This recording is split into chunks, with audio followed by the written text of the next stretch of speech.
Welcome students. শ্রেণী সপ্তম কোষে দেখি 12.1 8-এর দাগের পূর্ণ বর্গাকারে প্রকাশ করি। দেখো প্রথম যে অঙ্কটা আছে 8-এর দাগের 1, 16a² minus 40ac plus 25c²। দেখো এইটাকে বলেছে পূর্ণ বর্গাকারে সাজাতে।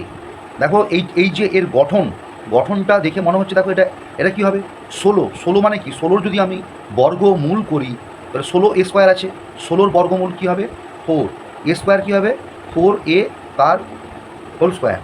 এখানে আমি কি করব প্লাস দেবো, দেখো 25c², 25-এর বর্গমূল 5, c²-এর বর্গমূল c, তাহলে 5c তার হোল স্কোয়ার।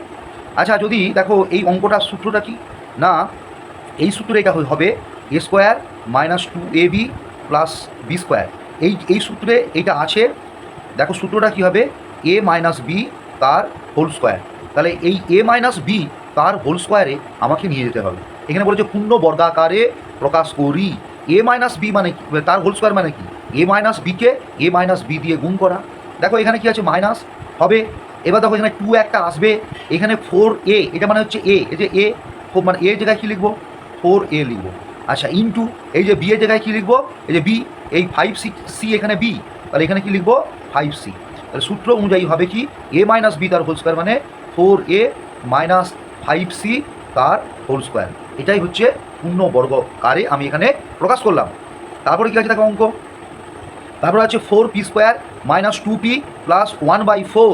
এইটাকেও আমি এই সূত্রেই হবে a² minus 2ab plus b² আকারে প্রকাশ করা। কী হবে a মাইনাস বি তার হোল স্কোয়ার।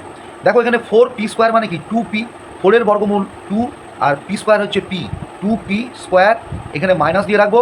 এখানে কি হবে 1/4, 1-এর বর্গমূল আমরা কি জানি 1, আর 4-এর বর্গমূল 2, 1/2 তার হোল স্কোয়ার। আর এখানে কী হবে, এখানে এই যে a² minus 2ab plus b², এখানে মাইনাস তো এটা আছে 2 আছে, 2 নিয়ে এসেছি। এখানে a মানে 2p, আর এখানে b মানে কি, এখানে b মানে এই যে b এর জায়গায় কত আছে 1/2, তাহলে এখানে কি লিখবো 1/2। দেখো সূত্রটা হয়েছে a² minus 2ab plus b² মানে 1/2 তার হোল স্কোয়ার, মানে কি লিখবো 2p মাইনাস 1/2 তার হোল স্কোয়ার। এটা কীভাবে লিখলাম, এটা হচ্ছে a মাইনাস বি তার হোল স্কোয়ার মানে পূর্ণ বর্গাকারে লিখলাম। তারপরে কী আছে দেখো এখানে আছে 1 plus 4 divided by a plus 4 divided by a²। এখানে দেখো আমরা 1-এর যদি বর্গমূল করি, আমি এই একটাকে এইভাবে লিখবো 1² 1কে 1 দিয়ে গুণ করলে একই হবে, আর 1-এর বর্গমূল করলেও এখানে হচ্ছে একই হবে। আচ্ছা এখানে কি আছে 4, এখানে a², 4-এর বর্গমূল 2 আর a² বর্গমূল a, 2/a তার হোল স্কোয়ার। এখানে এই দেখো এইখানে সব এখানে সূত্রটা কী হয়েছিল a² minus 2ab plus b², আর এইখানে সূত্রটা কী হবে a² plus 2ab plus b²। এইখানে প্লাসের সূত্র এখানে হবে, তাহলে এখানে 2, এখানে a আছে, a মানে কীভাবে লিখবো 1, আর কি লিখবো এখানে b কী লিখবো এখানে 2/a মানে এখানে b। আচ্ছা এখানে সূত্রটা আমার এখানে লেখা হয়েছিল নি, লিখবো a প্লাস b তার হোল স্কোয়ার। তাহলে এখানে দেখো এখানে a মানে 1 আর b মানে দেখো a প্লাস, আর b মানে 2/a তার হোল স্কোয়ার। তাহলে এটাও পূর্ণ বর্গাকারে লিখলাম a প্লাস b, a মানে 1 প্লাস 2/a তার হোল স্কোয়ার।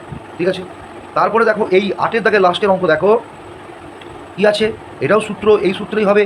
কী সূত্র না হচ্ছে a² plus 2ab plus b² মানে a প্লাস b তার হোল স্কোয়ার। আচ্ছা দেখো এইটা কী হবে 9-এর বর্গমূল, দেখো 3a² মানে a লিখবো, 3a তার হোল স্কোয়ার লিখবো। এটা হচ্ছে কী আছে 16b², তাহলে 4b লিখবো তার হোল স্কোয়ার লিখবো, আর এখানে প্লাস লিখবো। আর এটাও সূত্র কী হবে 2ab, 2a মানে এখানে 3a আর b মানে 4b। দেখো গুণ করে দেখো মিলছে নাকি, 2 3 6, 6-এর সঙ্গে 4 গুণ করলে 4 গুণ করলে কত হবে 24, 24ab। আচ্ছা এখানে কী লিখবো দেখো 3a প্লাস 4b তার হোল স্কোয়ার। দেখো এইটা পূর্ণ বর্গাকারেই হয়েছে, a প্লাস b মানে 3a প্লাস 4b তার হোল স্কোয়ার, এটা পূর্ণ বর্গাকারেই লিখলাম। আর এই 4টে অঙ্ক তোমাদের এখন করে দেখালাম। ভিডিওটি কেমন লাগলো তোমরা অতি অবশ্যই কমেন্ট করে আমাকে কমেন্ট করবে, যদি সম্ভব হয় লাইক শেয়ার করবে, আর আমার এই চ্যানেলটিকে ফলো করে রাখবে। নমস্কার।